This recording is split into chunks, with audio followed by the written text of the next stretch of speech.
मंगल चरण पधारे फिर से, मंगल चरण पधारे फिर से, मंगल घन घिर आए। मंगल चरण पधारे फिर से, मंगल घन घिर आए। बरखा शीतल बन के बरसे, बरखा शीतल बन के बरसे, साईनाथ फिर आए। मंगल घन घिर आए, मंगल घन घिर आए। साईं लौट आए, साईं साईं लौट आए।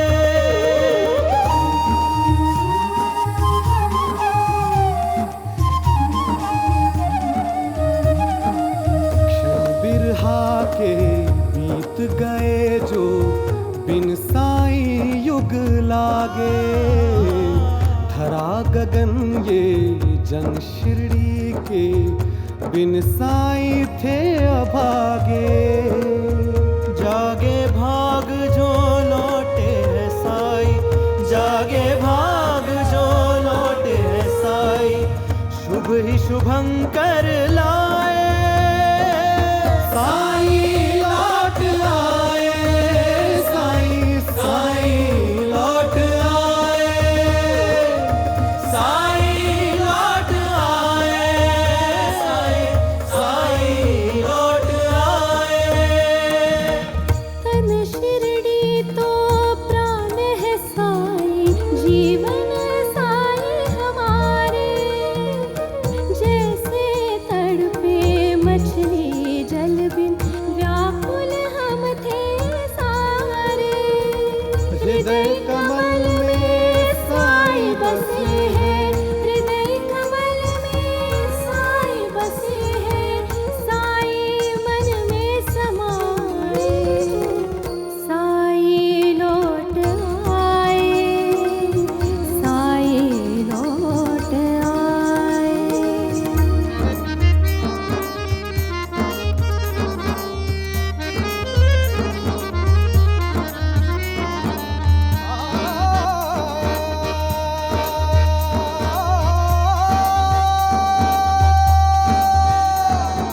शाह अज़ीमो शान है साईं, बूंद हूँ मैं वो दरिया। नूर खुदा का रोशन खुद है साईं, खुदा का जरिया। ओ साईं खुदा का जरिया। इस सीढ़ी पे पीर फरिश्ते करने सदके आए। साईं रहम फरमाए, साईं साईं रहम फरमाए। साईं रहम फरमाए, साईं साईं रहम फरमाए। नन्हे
कुलकर्णी सरकार, मैं आपका गुस्सा समझ सकता हूं, लेकिन ये वक्त अपने गुस्से पर काबू रखने का है।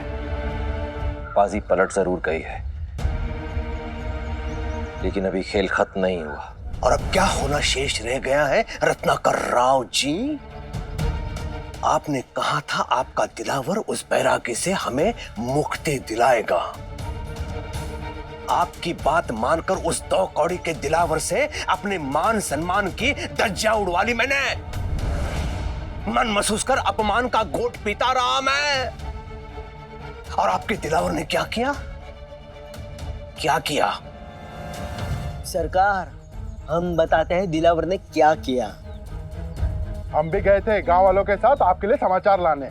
हाँ सरकार, वो दिलावर वो तो अचानक से पलट गया सरकार, अचानक से। साई को अपना चेला बनाने वाला दिलावर खुद उसका चेला बन गया।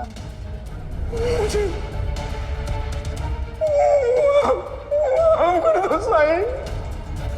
मैं तुम्हारे साथ बहुत बड़ी गलती करता रहा और तुम फिर भी मुझे गलत रास्ते से खींच कर सही रास्ते में लेके आए। वक्त बन गया उस बैरागी का। उसके चरणों में गिर पड़ा है वो दिलावर। और उसके बाद वो साईं का गुणगान करने लग गया। फिर उसको गाने गाने लग गया, रहम नजर साईं, रहम नजर साईं, रहम नजर साईं, रहम नजर। हम तो बस बता रहे हैं, गाना तो दिलावर गा रहा था। हाँ सरकार। समझ में नहीं आता, दिलावर जैसा आदमी ऐसे बदल कैसे सकता है? असंभव है ये। अब तो आप रहने दीजिए रत्नाकर जी। लेकिन भूल मुझसे हुई है कि मैं आप पर विश्वास कर बैठा। मुझे तो पहले ही समझ जाना चाहिए था। मुझ जैसा शक्तिशाली सक्षम व्यक्ति उस बैरागी का बाल भी बांका न कर सका, तो आपका दिलावर किस खेत की मूली?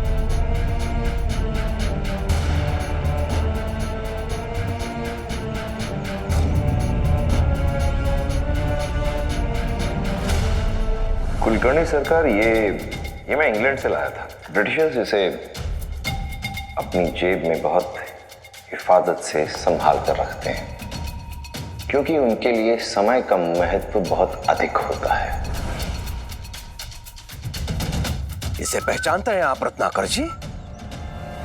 ये घड़ी आपने मुझे दी थी समय का स्मरण रखने के लिए, लेकिन लगता है इसे मुझे देने के पश्चात आप समय का महत्व भूल गए हैं। अन्यथा आपका आपके सैनिक पर नियंत्रण होता। मुझसे ज्यादा इसकी आपको जरूरत है।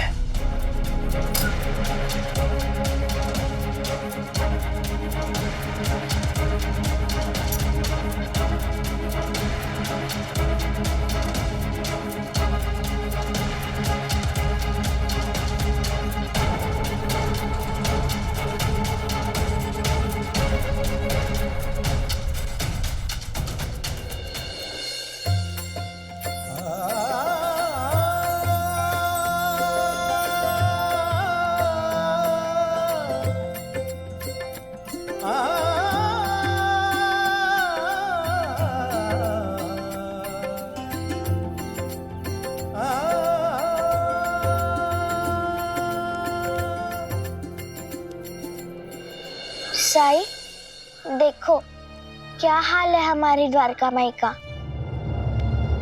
तुम्हारे कहने पर हम सबने बहुत कोशिश की, लेकिन सब बेकार।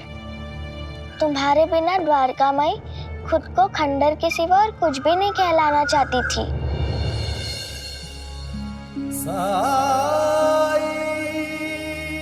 आओ हम सब मिलकर एक बार फिर से अपनी द्वारका माई को द्वारका माई बनाएं।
शुक्रिया आप सबका। मैं जानता हूं पिछले कुछ दिनों आप सब मेरी खातिर बहुत परेशान रहे हैं। मुझे शिरडी वापस लाने के लिए आप सब ने अपना काम काज छोड़कर बहुत लंबी यात्रा की है। आप सब अपने घर जाकर आराम कीजिए, थक गए होंगे आप लोग भी।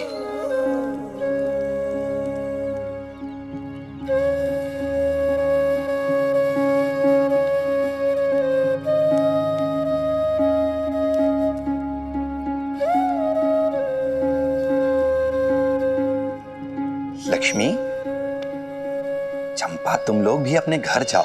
नहीं साई, हम लोग थक नहीं गए हैं।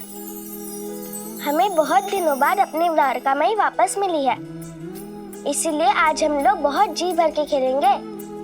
चल चंपा।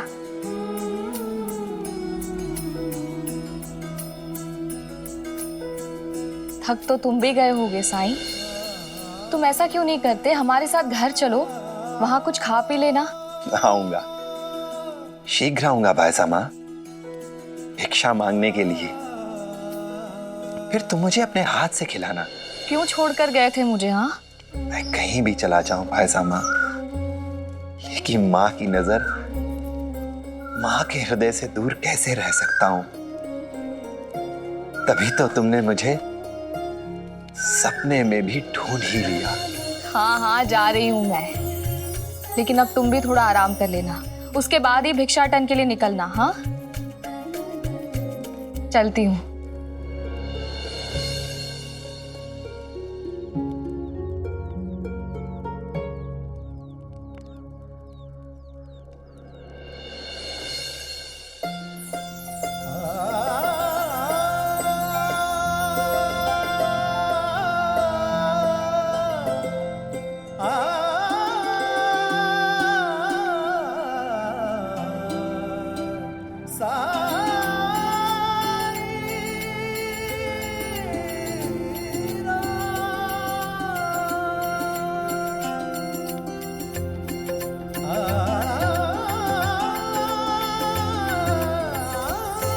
अल्लाह मालिक। क्या?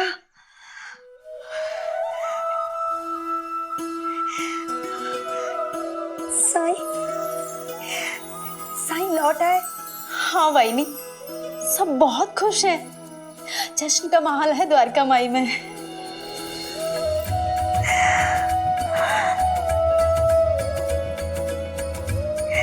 राम कृष्ण हरि, राम कृष्ण हरि। सुलभा, मुझे सब कुछ बता। साईं कहाँ थे, किसके साथ थे, कैसे आए वो वापस? दिलावर अली के साथ रहा था मैं थे साईं।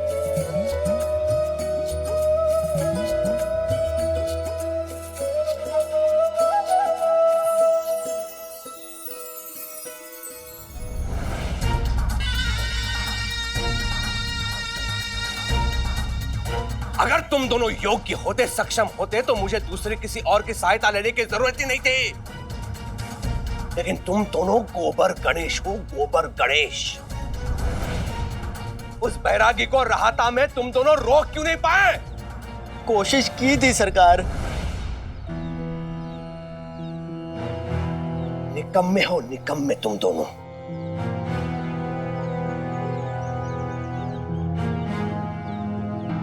हरिओम हरिओम।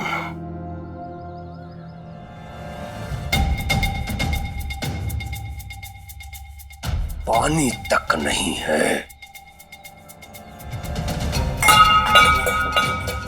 रुक्मिणी! मूर्ख स्त्री, तुम्हारे स्वामी वाड़े में थक हार कर आए हैं, उन्हें पानी तक पूछने के लिए कोई नहीं है।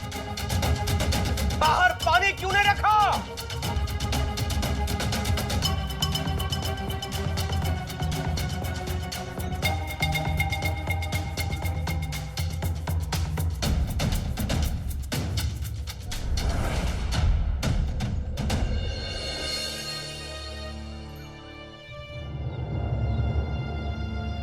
ये लीजिए पानी और गुड़।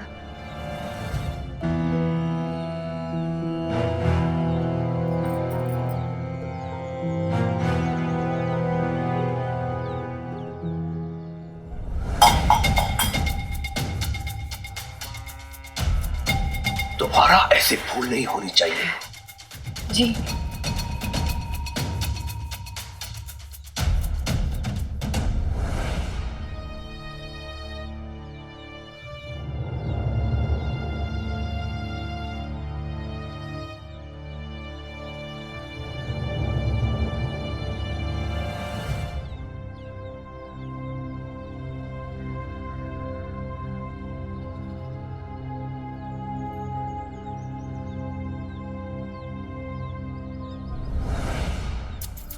पंता जी, हम तो सरकार की मदद करने गए थे। सरकार खुश होने के बजाय हम पे ही गुस्सा हो रहे हैं।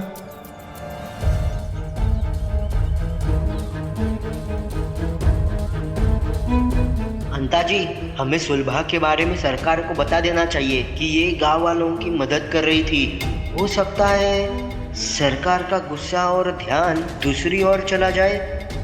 शुभ कार्य में देर कैसी?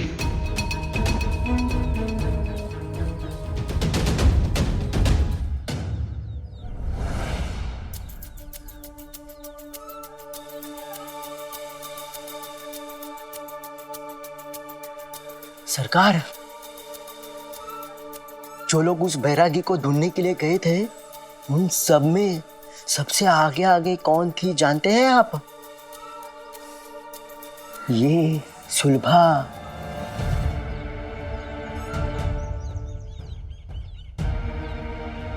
सच तो ये है कि इसी ने सभी गांव वालों की मदद की राहता पहुंचने के लिए। अब अगर ये ना होती तो ना साई मिलता, न यहाँ शिरडी में लौट के आता।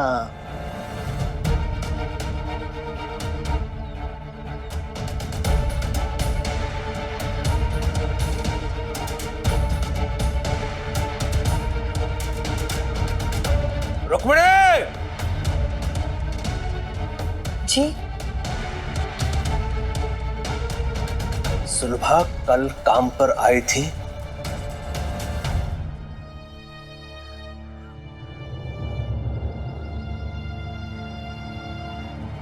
जी नहीं।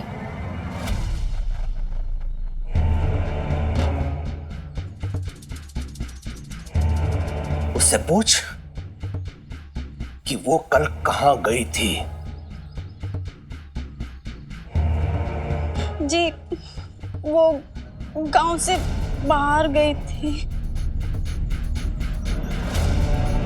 गांव से बाहर मतलब कहां? अगर इसे मैंने दोबारा काम पे रख लिया है तो इसके बारे में सब मुझे मालूम होना चाहिए।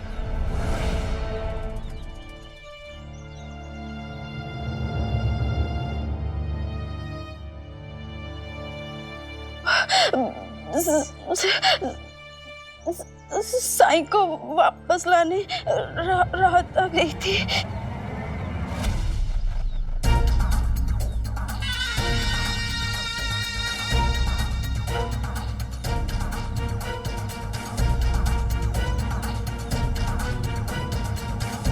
उस ढोंगी के लिए तुमने हमारे घर में अपने कार्य को निम्न समझा?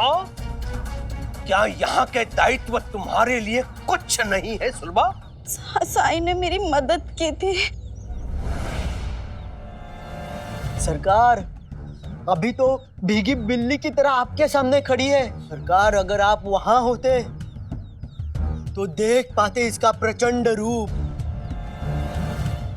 कैसे अपने ही पति को, सरकार अपने ही पति को सबके सामने खरी खोटी सुनाई इसने। और सरकार, वो बेचारा इसे और इसकी लड़की को अपनाना चाहता था। सुलभा, आज से तुम मेरे घर में रानी की तरह रहो, जैसे पहले रहा करती थी। मैं तुमको सौतन के साथ नहीं रहने दूंगा। बस, अब एक और शब्द बोलने की जरूरत नहीं है आपको।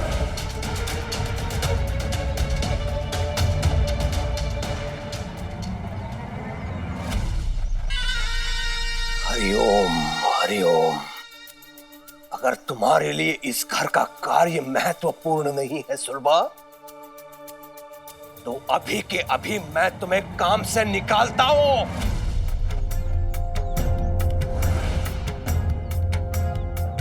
आत्मसम्मान की बातें उस बैरागी ने तुम्हारे मन मस्तिष्क में भरी है ना। एक स्त्री होकर अपने पति को त्यागने का दुस्साहस। तुझ जैसी स्त्री को वाड़े के आसपास भटकने की अनुमति नहीं है। आज के पश्चात मेरी चौखट पर कदम मत रखना। तुझ जैसी स्त्री अपने कर्तव्य को, अपने धर्म को भूलकर समाज की महिलाओं को कलंकित करती है, समाज को भ्रष्ट करती है। तुझ जैसी स्त्री को केवल समाज से नहीं, गांव से बाहर कर देना चाहिए।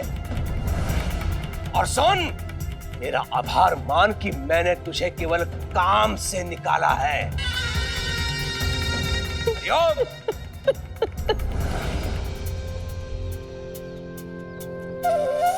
सुना नहीं सरकार ने क्या कहा? निकलो यहाँ से और दोबारा यहाँ मुंह मत दिखाना अपना। जाओ।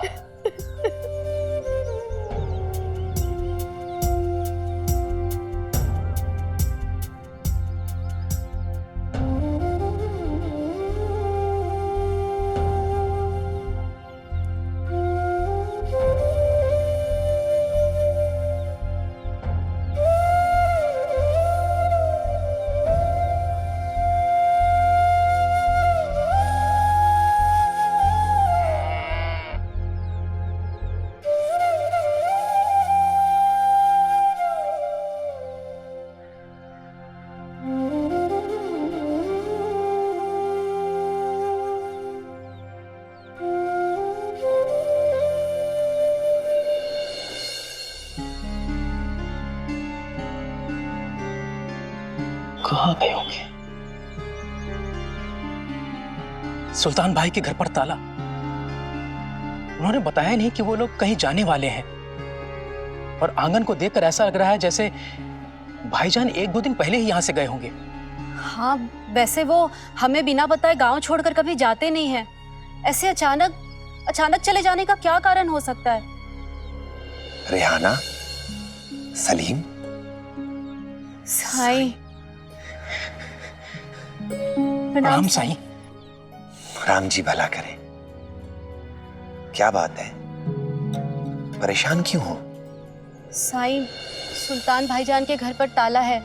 देखकर ऐसा लग रहा है कि वो 1-2 दिन से कहीं चले गए हैं। अब वो यहाँ नहीं है साईं, तो हमें चिंता हो रही है उनकी। हो सकता है कोई जरूरी काम आ गया हो। क्या किसी ऐसे इंसान को जानते हो जिसे बताकर सुल्तान जा सकता हो? हाँ, हरि भाऊ। वो सबसे खास दोस्त हैं भाईजान के। दांत काटी दोस्ती है उनकी। आपको यकीन नहीं होगा, हरि भाऊ और भाईजान दोनों का रिश्ता सगे भाई से भी बढ़कर है। अगर कोई भी बात होती है तो मुझे बताने से पहले भाईजान हरि भाऊ को बताते हैं और हरि भाऊ उनको। दोनों मिलजुल कर खेती करते हैं। भाईजान अपने खेतों के लिए हरि भाऊ के कुएं से पानी लेते हैं और हरि भाऊ खेत जोतने के लिए भाईजान के बैलों का इस्तेमाल करते हैं। यकीनन हरि भाऊ को जरूर मालूम होगा, लेकिन मेरे जहन में ये बात पहले क्यों नहीं आई? कोई बात नहीं, चलो चलकर उन्हीं से पूछ लेते हैं। हाँ।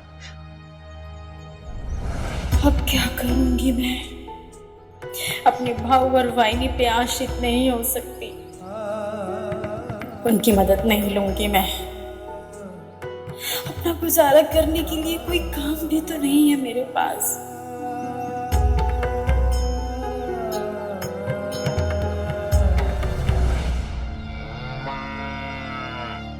सुलभा, ध्यान कहाँ है तुम्हारा? हाँ, गिर जाती तो चोट लग सकती थी तुम्हें। क्या हुआ है?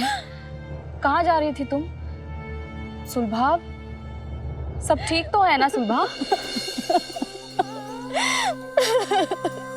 कुछ ठीक नहीं है भाई साहब। लेकिन हुआ क्या है?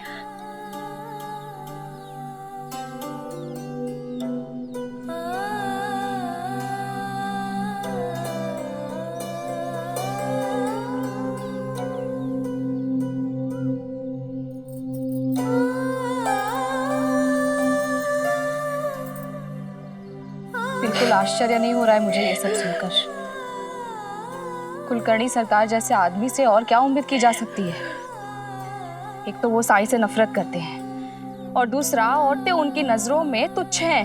मुझे अपनी चिंता नहीं है भाईजान, अपनी बेटी संध्या की चिंता है। रात मैं उसके बाबा को बोल के आई थी कि मुझे किसी की कोई जरूरत नहीं, लेकिन अब तो कोई उम्मीद भी।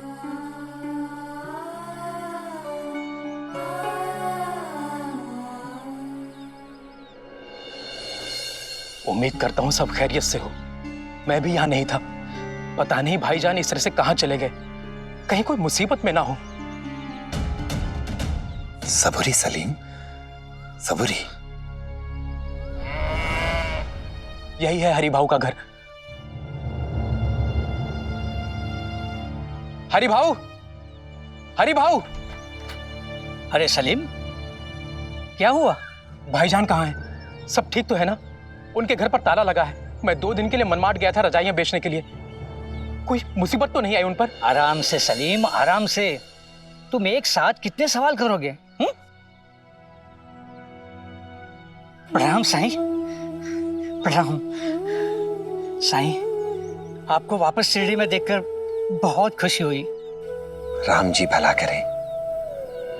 अरे हरिभाऊ, मैं जो पूछ रहा हूँ उसका जवाब दीजिए। बोलिए ना, आपको जरूर मालूम होगा कि भाईजान कहाँ है। मुझे उनकी बहुत फिक्र हो रही है। सलीम, तुम बेकार में परेशान हो रहे हो। अरे तुम्हें तो खुश होना चाहिए। हम सबके लिए एक शुभ समाचार है। सुल्तान है ना, हमारे असलम के लिए लड़की देखने गए हैं, तुम्हारे भतीजे के लिए। क्या? हाँ, हमारे असलम के लिए लड़की देखने? हाँ। अरे देखने क्या, हम तो रिश्ता तय करके आए हैं।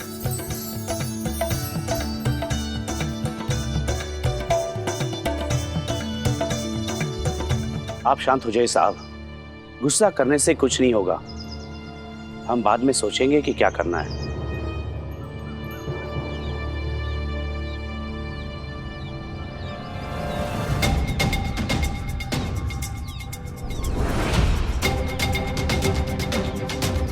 ये क्या साहब?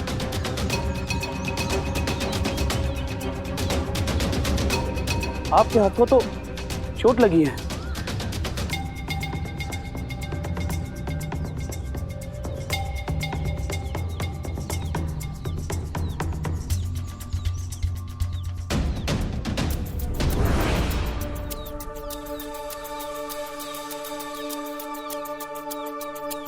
इन्हें देख रहे हो? जी। ये बच्चे नहीं हैं, ये शिरडी के तमाम चेहरे हैं।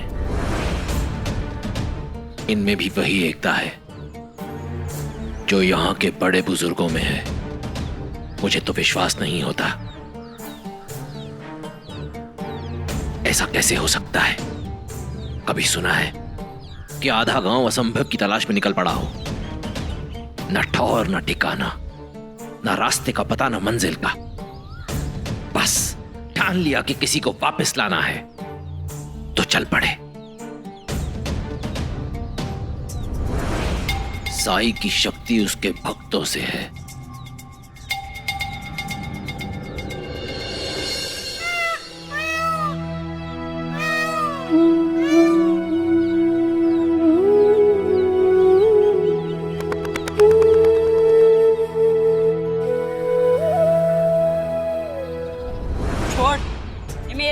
मैंने इससे पहले देखा था।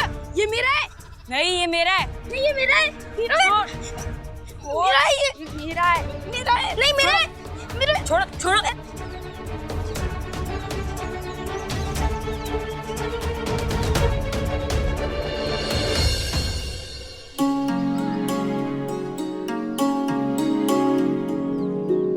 साई प्रणाम। राम जी भला करें।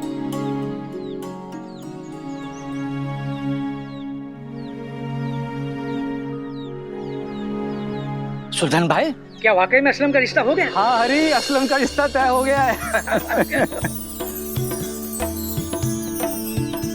बहुत मुबारक हो मरियम आपा। मुबारक हो सुल्तान, ये तो बड़ी खुशी की बात है। हमारा मुंह मीठा नहीं करवाओगे? अरे क्यों नहीं कराएंगे? तो करवाइए।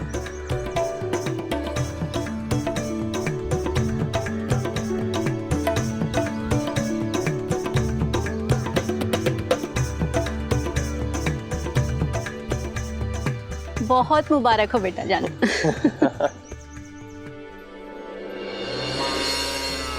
ये लीजिए साईं, आप मुंह मीठा कीजिए।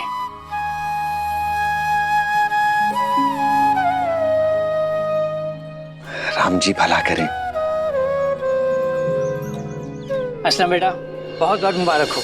ये लो, मुंह मीठा करो। हाँ, ये लो रेहाना, तुम भी खा लो।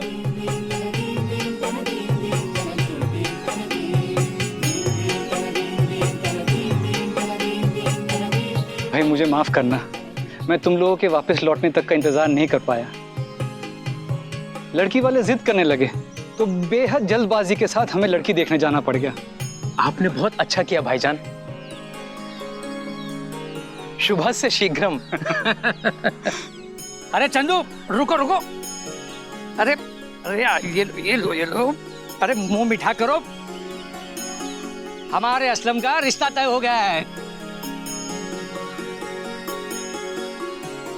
आज से पहले हरी भाऊ को इतना खुश कभी नहीं देखा मैंने। अरे खुश क्यों नहीं होगा? अरे असलम जैसे मेरा बेटा है वैसे ही हरी का भी उस पे हक है। ये हमारे घर की सेवइयों से ज्यादा उसके घर की पूरन पूरी खा के बड़ा हुआ है। साईं, मेरा असलम नई जिंदगी शुरू करने जा रहा है, उसके लिए दुआ कीजिए, नजरे करम कीजिए मेरे बेटे पर साईं।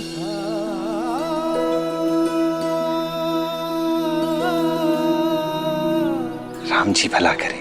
मुबारक हो असलम। जिंदगी के पहले पड़ाव को पार करके तुम दूसरे पड़ाव में कदम रखने जा रहे हो।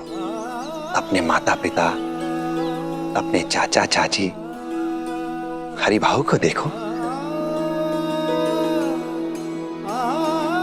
इनसे बेहतर मिसाल तुम्हें दुनिया में कहीं नहीं मिल सकती। सबक लो इनसे। और कुछ भी ऐसा नया नहीं है जो इनसे बढ़कर मैं तुम्हें सिखा सकता हूं। रिश्तों के महत्व को समझो, कद्र करो इनकी, इनके सुख, इनके प्यार, इनकी एकता को देखो, क्योंकि एकता, एकजुटता और भाईचारा ही जिंदगी में सही मायनों में खुशियां लाते हैं। इन सबकी अपनी अपनी सीमाएं हैं, सबकी अपनी हद है, फिर भी ये एक दूसरे का सम्मान करते हैं, समझते हैं एक दूसरे को। ये जानते हैं कि एक दूसरे की मदद करके ही जिंदगी सुकून और शांति से जी जा सकती है। और यही हर रिश्ते, हर संबंध की बुनियाद है, आधारशिला है हर संबंध की।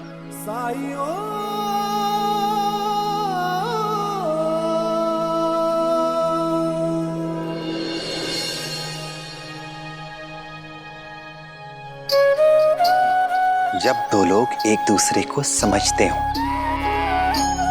एक दूसरे पर भरोसा करते हों, यहां तक कि एक दूसरे के मतभेदों का भी सम्मान करते हों, तो कोई लाख बुरा क्यों ना चाहे, उनकी एकता को कोई तोड़ नहीं सकता, उन्हें कोई अलग नहीं कर सकता।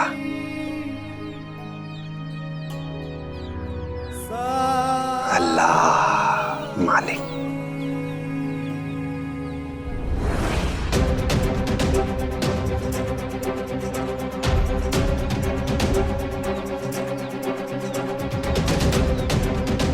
भीमा, मैंने पंख उठाया था और तूने उसे तोड़ दिया। मैंने नहीं तोड़ा, तूने तोड़ा, और ये पंख मेरा था। तू झूठा है अली।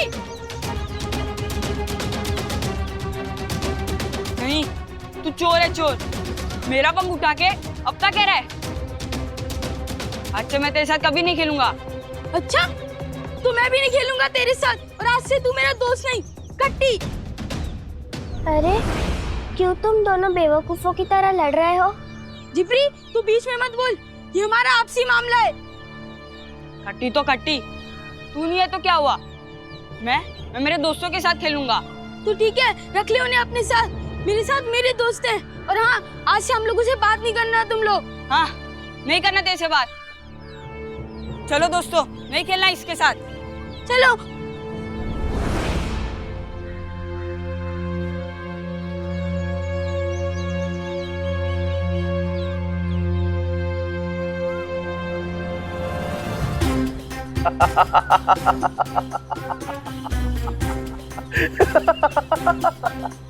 क्या हुआ साहब? नंदलाल, मेरे पिताजी कहा करते थे कि अगर लोगों को समझना है तो पहले उनके बच्चों को समझो, उनके बच्चों के व्यवहार को, उनके बर्ताव को अच्छी तरह से देखो, पैनी नजर रखो उस पर। अपने पिताजी की कही हुई वो बात मुझे आज समझ में आई।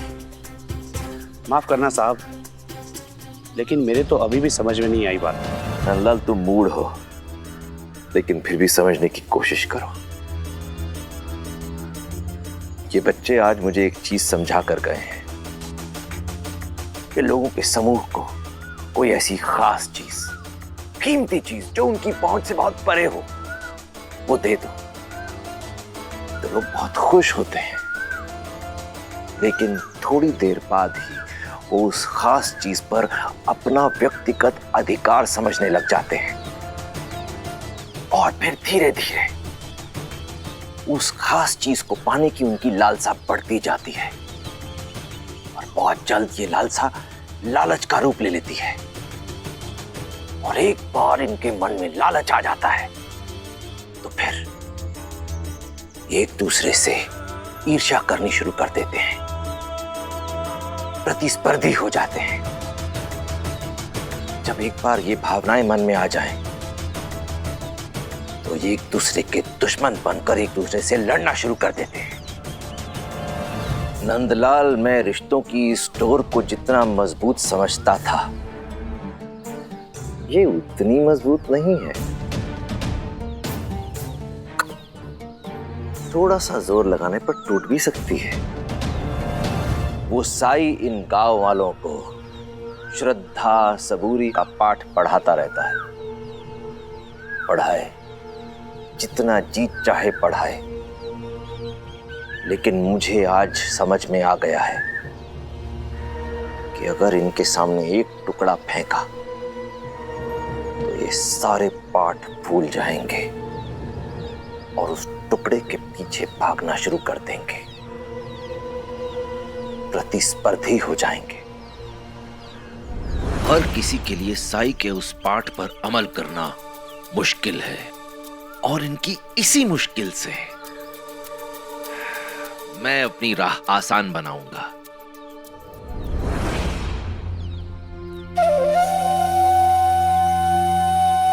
कितना सुंदर पंख था ये, और अब देखो इनके लालच ने इसकी क्या दुर्दशा कर दी है।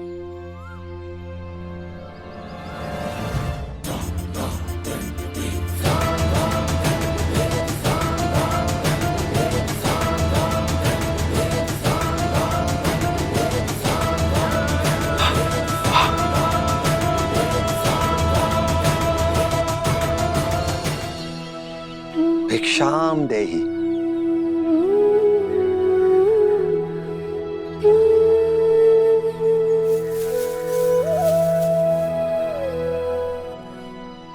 भगवान का लाख लाख धन्यवाद कि आप वापिस आ गए साईं। आपके मुंह से भिक्षम देहि सुनकर मन को चैन मिला और तसल्ली हो गई कि शिरडी में शांति लौट आई है।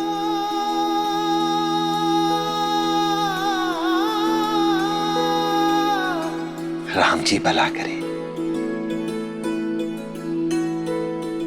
सेठ जी, सेठ जी, सेठ जी, मुझे काम पर रख लीजिए। तो फिर आ गया? मुझे काम की बहुत जरूरत है सेठ जी। तू कितना भी नाक रगड़ ले, मैं तुम्हें काम पे नहीं रखने वाला हूं। चल निकल। नहीं सेठ जी, आप जितना चाहे डांट लो, जितना चाहे कोस लो, लेकिन मुझे काम दे दीजिए।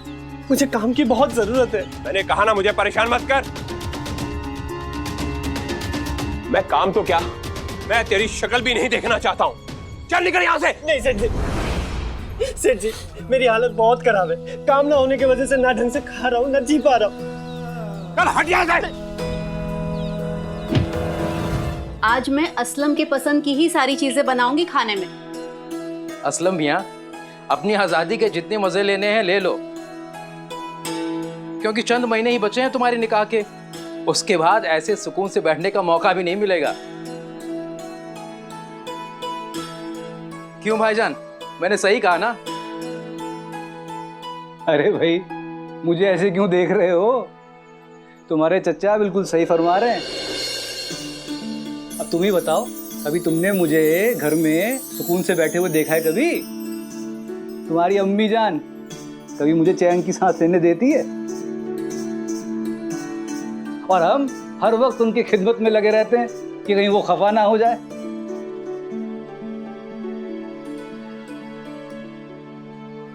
क्यों सता रहे हो मेरे बेटे को? हाँ, और आप दोनों तो ऐसे बोल रहे हो जैसे हमें बड़ी फुर्सत रहती है। यहाँ बैठ के गप्पे कौन हाँक रहा है? हम। सही कहा आपने। असलम बेटा, तू इनकी बातों पर बिल्कुल ध्यान मत देना। शादी के बाद तू बेपनाह खुश और सुकून से रहेगा। शादी के बाद कुछ जिम्मेदारियां बढ़ती जरूर है, लेकिन उसे साझा कराने वाला, सुख दुख बांटने वाला एक हमसफर भी तो मिलता है। और इस हमसफर का साथ बेशकीमती होता है बेटा। अच्छा सुन, मैं और तेरी चाची जान तेरे पसंद का खाना बना रहे हैं। तू जा बाजार जाके बिरयानी का मसाला तो ले आ। हाँ भाई हाँ, अब इन सब की आदत डाल लो। शादी के बाद तुम्हें ये सभी सुनने को मिलेगा कि ये ले आओ, वो ले आओ, घर में ये खत्म हो गया, वो खत्म हो गया। जाओ ले आओ। भाईजान, खानदान की पहली शादी है और हम इसमें कोई कसर नहीं छोड़ेंगे। हाँ सलीम मियाँ, सही कह रहे हो। दरअसल इसी सिलसिले में मैं तुमसे कुछ बात करना चाह रहा था। फरमाइए। देखो, आजकल मेरी माली हालत कुछ ठीक नहीं है, तो मैं ये सोच रहा था कि अगर तुमसे थोड़ी बहुत पैसों की मदद अगर मिल जाती। अब देखो ना, असलम भी घर बसाने जा रहा है, तो उसके लिए भी अलग से कमरा बनवाना पड़ेगा, और ऊपर से निकाह का खर्चा। तो मैं ये सोच रहा था कि अगर तुमसे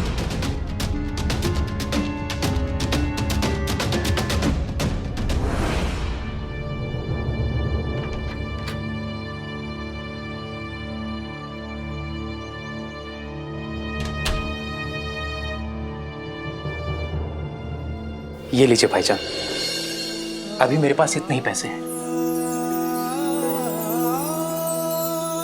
गर्मियों का मौसम है तो धंधा भी बिल्कुल ना के बराबर है, लेकिन आप फिक्र ना करें, अभी 2 महीनों का वक्त है और इन 2 महीनों में हम बहुत कुछ कर सकते हैं। इंशाल्लाह सब ठीक होगा। आप बिल्कुल ये ना सोचें कि आप अकेले हैं, सब कुछ आपको करना है। असलम अगर आपका बेटा है तो मेरा भी तो भतीजा है, और फिर हमारे खानदान की रवायत रही है खुशियां और गम मिलकर बांटने की। इस मुबारक मौके पर हम अपनी जिम्मेदारियां, अपने खर्चे बराबर बांटेंगे। आज आपको जरूरत है तो मैं आपकी मदद कर रहा हूं। कल को हमारे अली का निकाह होगा तो आप खामोश थोड़ी ना बैठेंगे। अपनी हैसियत के हिसाब से जितना बन पड़ेगा उतनी तो मदद करेंगे ना अली की। जरूर जरूर जरूर।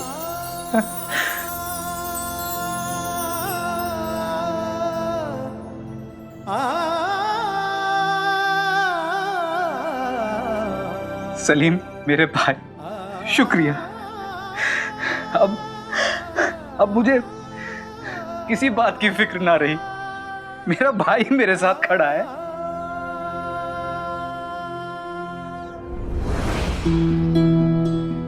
मूलचंद जी। जी साईं।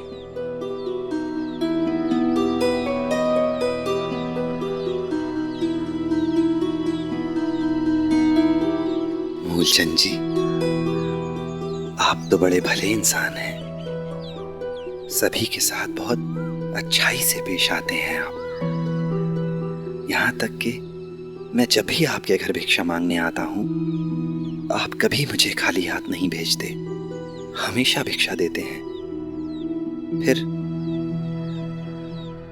फिर इस इंसान से इतनी नाराजगी क्यों? इससे इतना गुस्सा क्यों हैं आप? साईं, ये आदमी मुझे पिछले 2 महीने से परेशान कर रहा है।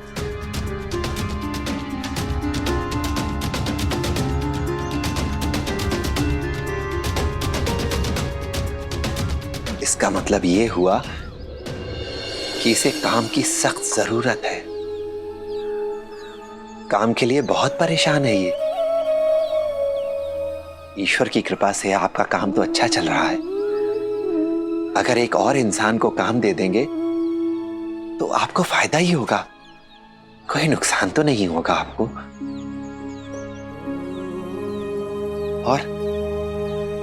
और अगर किसी जरूरतमंद को, किसी बेरोजगार को काम देंगे तो ईश्वर भी आपको आशीर्वाद देगा, वो खुश होगा। याद रखिएगा, जैसी जिसकी नियत वैसी उसकी बरकत। साईं, मैं आपकी बात से बिल्कुल सहमत हूं। ये आदमी मेरे यहां ही काम करता था, फिर अचानक छोड़कर मेरे किसी प्रतिस्पर्धी के यहां काम करने लग गया। मुझे एक बड़ा काम मिला था जो इसकी वजह से मैं पूरा नहीं कर पाया, क्योंकि अंतिम क्षणों में ये धोखा देकर चला गया था। क्योंकि ये जानता था कि जो काम मैं करने जा रहा उसके लिए मैं इस पर निर्भर हूं। इसकी वजह से मुझे बहुत नुकसान उठाना पड़ा साईं। आप तो जानते हैं साईं, एक बार ग्राहक चला गया तो वो दोबारा नहीं आता। काम बहुत बड़ा था, अगर मैं उसे करता तो मुझे और काम मिलता, मगर सब इसकी वजह से हुआ है। अब नौकरी चली गई ना तो वापस मेरे पास आया है। साईं, आप ही बताइए कि अगर अब इस आदमी को मैं काम पर रखूं तो क्यों रखूं? दूध का जला छाछ भी फूक फूक कर पीता है। मैं ऐसी गलती दोबारा नहीं करना चाहता।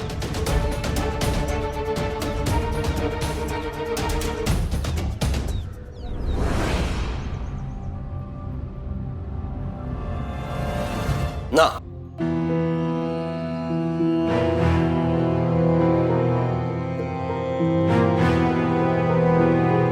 मुझे कुछ नहीं सुनना है रत्नाकर, कुछ नहीं। किसी भी प्रकार की योजना में ना तो मेरी रुचि है और ना मैं उसका हिस्सा बनना चाहता हूं। कुलकर्णी सरकार, बस एक आखिरी बार मेरी बात सुन लीजिए। देखिए, मेरे पिताजी कहा करते थे कि व्यापार का एक उसूल है, सामने वाले की पूरी बात सुने बिना, उसका पूरा प्रस्ताव सुने बिना सौदे को हाँ या ना नहीं कहना चाहिए। और वैसे भी मैं आपको कुछ करने के लिए नहीं कह रहा, जो करूंगा मैं ही करूंगा। और अगर इस बार नाकामयाब रहा तो फिर अपना ये चेहरा आपको शिरडी में कभी नहीं दिखाऊंगा। बस इतना जान लीजिए कि जो भी करने जा रहा हूं वो आप ही के हित में होगा।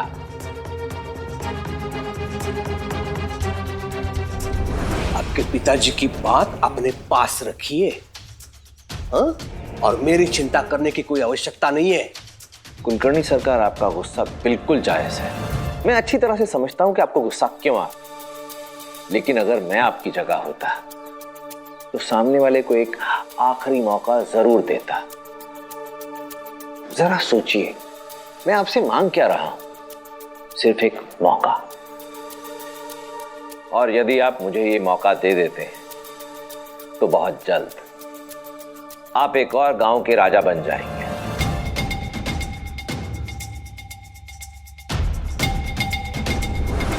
हरिओम।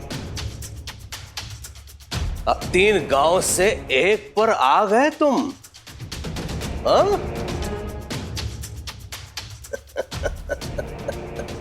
लेकिन रत्नाकर राव, पानी अब सिर के ऊपर से जा चुका है। ऐसे खोखले आश्वासन बहुत बार दे चुका है तू मुझे, लेकिन इस बार अंतर यह है कि मैं तुम्हारे झांसे में आने वाला नहीं हूं।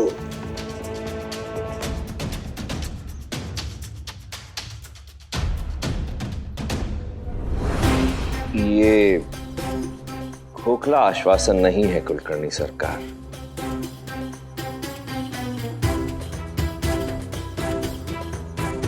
मेरी खुद गवर्नर साहब से बात हुई है, वो राजी हो गए हैं।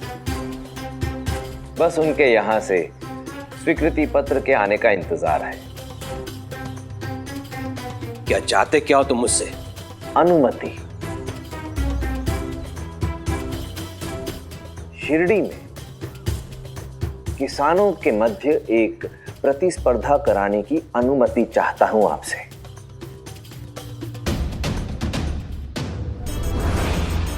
देखिए, सारी बात मैं आपको विस्तार पूर्वक समझा सकता हूं, लेकिन समय थोड़ा कम है। अगर आपकी अनुमति शीघ्र मिल जाए तो हाट बाजार बंद होने से पहले मैं नंदलाल को काम पर लगा दूं। बस थोड़ा भरोसा रखिए मुझ पर।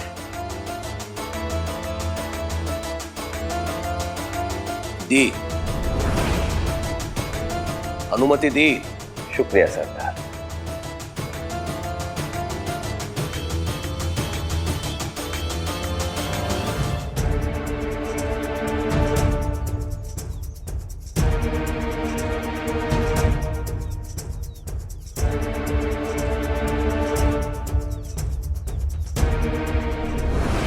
तुमने ऐसा क्यों किया? मैं भी इंसान हूं, मुझसे गलती हो गई, मेरे जीवन की सबसे बड़ी गलती। सेठ जी के प्रतिस्पर्धी का भी कपड़ों का व्यापार है, लेकिन इतना बड़ा नहीं। वो अक्सर मेरे पास आते थे और मुझे अपने पास काम करने के लिए कहते थे, पर मैंने हमेशा ना कहा, क्योंकि मैंने जो कुछ भी सीखा है, जो कुछ भी, वो सेठ जी से ही सीखा। मैंने बचपन से इनके यहाँ काम किया। मेरी पूरी निष्ठा इनसे जुड़ी थी। पर एक दिन इनके प्रतिस्पर्धी ने मेरे सामने ऐसा प्रस्ताव रखा कि मैं उसे ना नहीं कर पाया। सेठ जी मुझे जितना वेतन देते थे उसे 3 गुना अधिक वेतन देने का प्रस्ताव रखा उन्होंने, और मैं लालच में आ गया, मैं लालची हो गया। मैं अपने बेहतर जिंदगी की ख्वाब देखने लगा, सपने देखने लगा। अगर मुझे इतने पैसे मिल गए तो मैं ये करूंगा, वो करूंगा, ये सब सोचने लगा। और मैंने फैसला किया कि मैं सेठ जी की नौकरी छोड़ दूंगा। उन्होंने मुझे रोका, बहुत समझाया कि वो आदमी तुमसे झूठ बोल रहा है, पर मैंने सेठ जी की एक ना सुनी। उल्टा इनसे झगड़कर, इनके काम को बीच में ही छोड़कर मैंने इनके प्रतिद्वंदी के साथ काम करना शुरू कर दिया।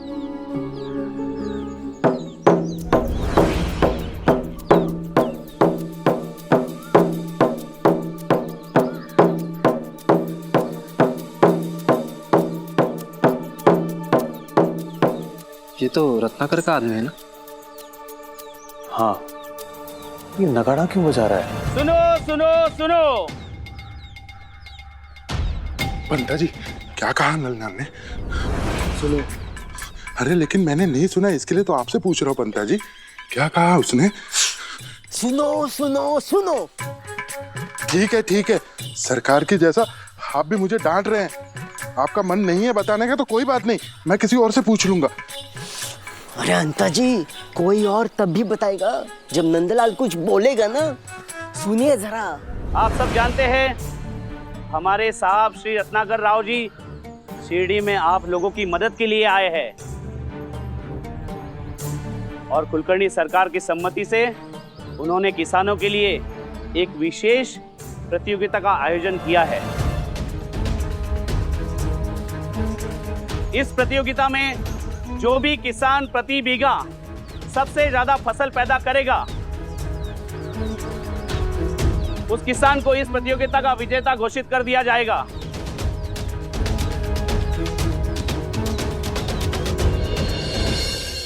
बहुत जल्द मुझे यह एहसास होने लगा कि नई नौकरी में ना तो इज्जत है ना काम का श्रेय।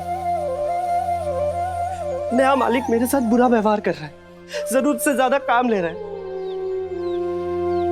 पल भर के लिए भी फुर्सत नहीं देता था।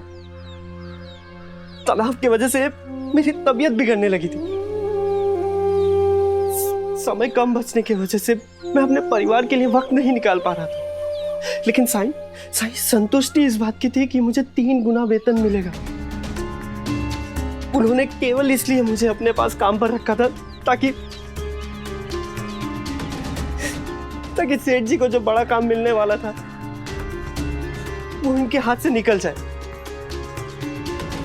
और मतलब निकल गया तो मैं रहूं या ना रहूं इनसे उनको कोई फर्क नहीं पड़ता, कोई फर्क। अच्छा हुआ तुम इसी लायक हो। सेठ जी आपने सही कहा, आपके साथ जो मैंने किया है उसके लिए मुझे ऐसी ही सजा मिलनी चाहिए। पर सेठ जी मैंने अपनी गलती से सबक लिया है, दोबारा ऐसी गलती नहीं दोहराऊंगा। सेठ जी मैं 2 महीने से बेरोजगार हूं। मुझे अपनी जिंदगी गुजर बसर करने के लिए काम की जरूरत है। साईं आप तो किसी को भी खुली किताब की तरह पढ़ सकते हो। आप ही सेठ जी को बताइए ना कि मैं कैसा महसूस करता हूँ। मेरे मन में भी पश्चाताप है। मैं सेठ जी से 1000 बार माफी मांग चुका हूं, पर वो मुझे माफी नहीं कर रहे।